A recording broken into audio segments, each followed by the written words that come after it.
Hello दोस्तों। चलिए हम एक बहुत ही अच्छा टॉपिक है जो डायबिटीज़ कीटो एसिडोसिस के नाम से ये टॉपिक है। अब आपको पता होना चाहिए कि डायबिटिक कीटो एसिडोसिस क्या होता है। बहुत से लोग तो इसका नाम से वो होंगे कि ये क्या चीज़ है, लेकिन डायबिटिक एसिडोसिस से कभी कभी सही से इसका ट्रीटमेंट ना किया जाए या सही से इसको नहीं समझा जाए, सही से इसके बारे में ना पता हो, तो कभी कभी ये जानलेवा साबित हो जाता है। इसलिए आज के टाइम में जो डायबिटीज़ बहुत ही एक कॉमन बीमारी है, ठीक है, लेकिन डायबिटीज़ के साथ साथ में एक और चीज़ें देखने को ज़्यादा मिलती है, वो डायबिटिक जो कीटो एसिडोसिस के नाम से। अब हम जानेंगे कि डायबिटिक कीटो एसिडोसिस होता क्या है। दोस्तों, मान के चलिए आपके पास कोई पेशेंट आया और उसको नोजिया है, वोमिटिंग है,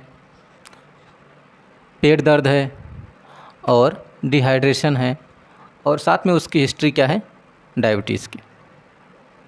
ठीक है, डायबिटीज़ की हिस्ट्री है। और ऐसे कंडीशन में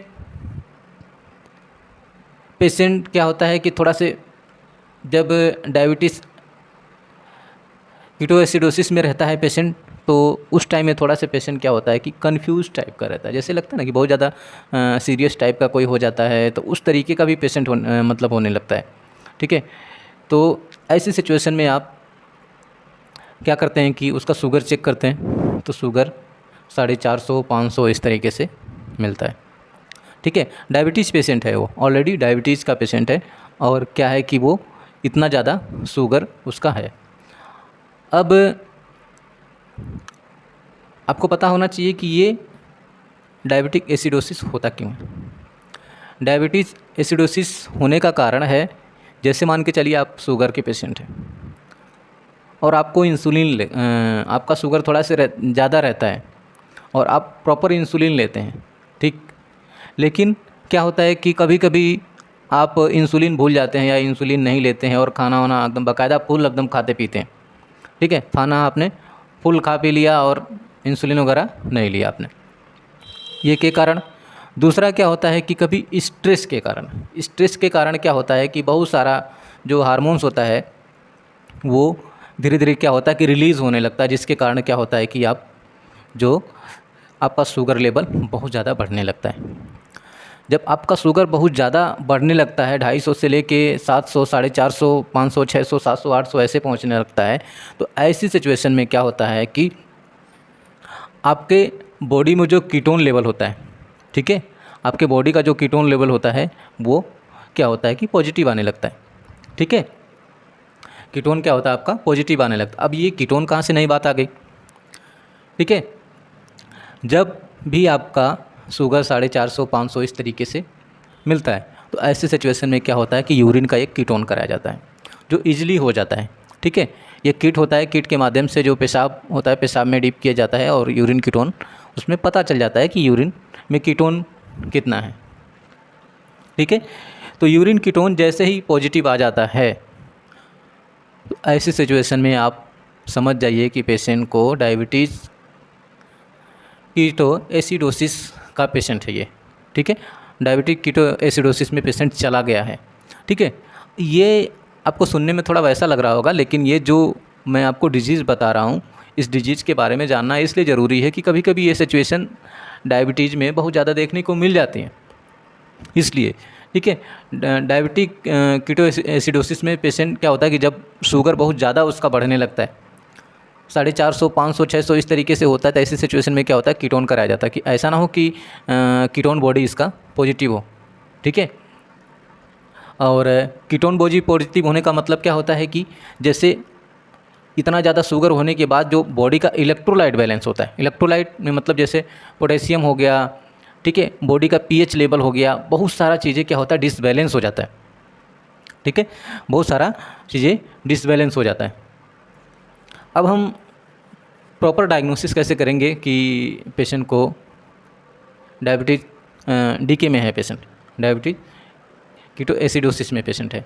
ठीक है, अब हम इसको डायग्नोस करने के लिए प्रॉपर इसका जो सबसे पहले तो आपको शुगर लेवल देखना होगा। उसका शुगर लेवल 250 से 800 तक, 700 800 तक शुगर लेवल चला जाता है फर्स्ट।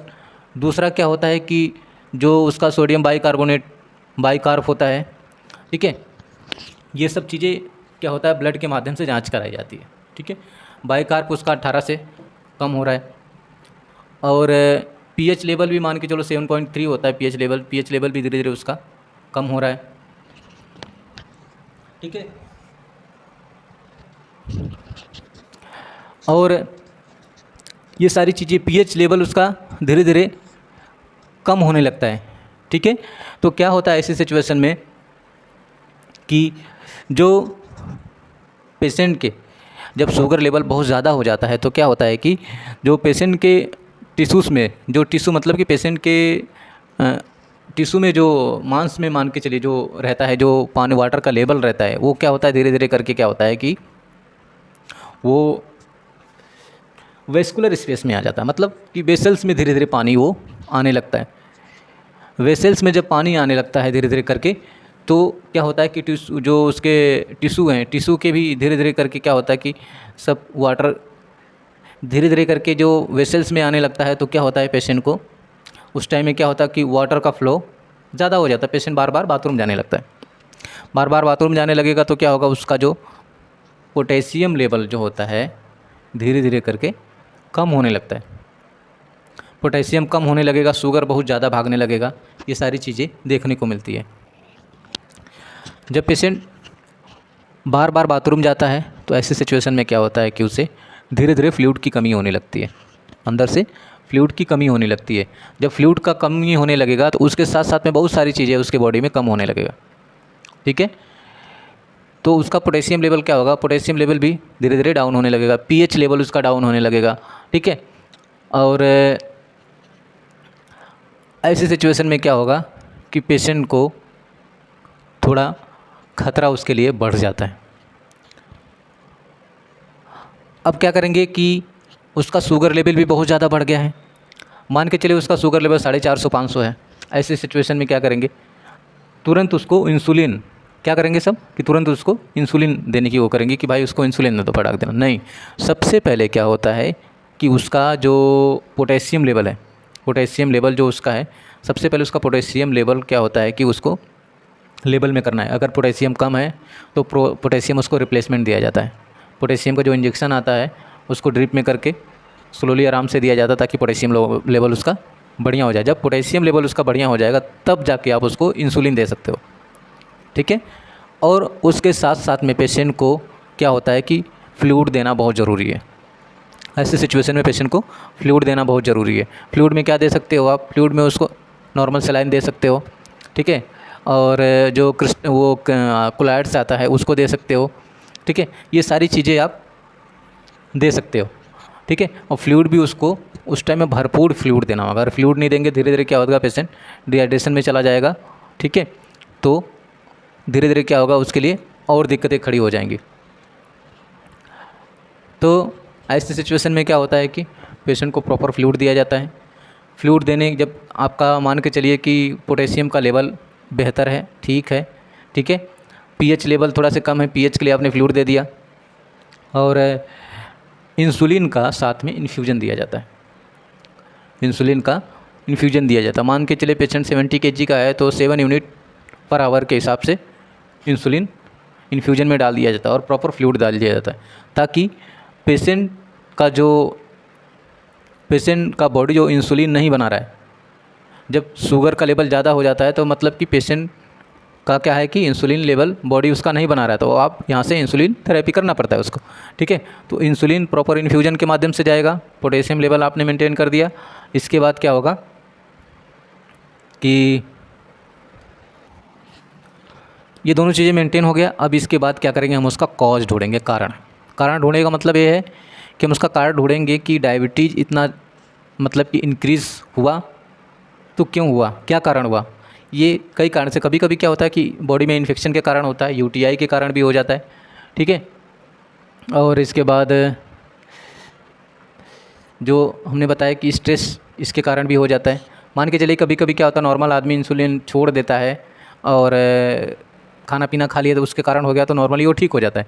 मान के चलिए किसी यूटीआई के कारण या इन्फेक्शन के कारण, ठीक है, ये चीज़ें हुआ, तो सबसे पहले क्या होता है उसमें हायर एंटीबायोटिक दिया जाता है ताकि सबसे पहले इन्फेक्शन को कंट्रोल करे। साथ साथ में आपका इंसुलिन चला रहेगा, ड्रिप चलेगा, साथ साथ में एंटीबायोटिक भी आपको प्रॉपर उस तरीके से उसको देनी पड़ेगी। अब कह लीजिए कि मान के चलिए कि आपने इंसुलिन दे रहे हो और बीच बीच में रूटीन उसका चेकअप चल रहा है कि इंसुलिन का लेवल कितना है, SpO2 कितना है, पल्स रेट कितना, BP, ये सब चीज़ें तो प्रॉपर हर घंटे 2 घंटे में प्रॉपर चेक होता रहता है, ठीक है, और चेक करना चाहिए प्रॉपर। मान के चलिए कि पेशेंट का शुगर लेवल कम हो गया, 150 आ गया या 100 आ गया, तब भी इंसुलिन चलता रहेगा? हाँ, चलता रहेगा। क्यों? क्योंकि सबसे पहले क्या होता है कि उसका जो pH लेवल गड़बड़ है, उसका पोटेशियम गड़बड़ है, जो पेशेंट कीटो एसिडोसिस में है, कीटो एसिडोसिस से पेशेंट बाहर आएगा, इसके बाद ही धीरे धीरे करके क्या होगा, वो बंद होगा। अगर मान के चलिए उसका इंसुलिन मतलब कि शुगर उसका कम हो गया है, तो उसको क्या करते हैं कि डेस्ट्रोज दे देते हैं, डेस्ट्रोज दे के उसको लेवल तक लाया जाता है, लेकिन वो प्रॉपर उस तरीके से चलता रहता है, ठीक है। तो कीटो एसिडोसिस के बारे में यही सारी जो चीज़ें हैं जो आपको मैंने बताया। बाकी चीज़ों के बारे में अगर आप लोग कीटो एसिडोसिस के बारे में वीडियो बहुत लंबा, बहुत बड़ा वीडियो है, लेकिन मैं शॉर्ट वीडियो डालना चाहता हूँ, बहुत शॉर्ट में डालना चाहता हूँ ताकि आपको कीटो एसिडोसिस के बारे में समझ में आए कि कीटो एसिडोसिस क्या होता है, इसका ट्रीटमेंट क्या होता है, और आप इसके बारे में समझ पाएँ। ठीक है दोस्तों, तो आज के लिए इतना ही, बाकी नेक्स्ट वीडियो में मिलेंगे, तब तक के लिए आप लोग अपना ख्याल रखिएगा। Bye bye.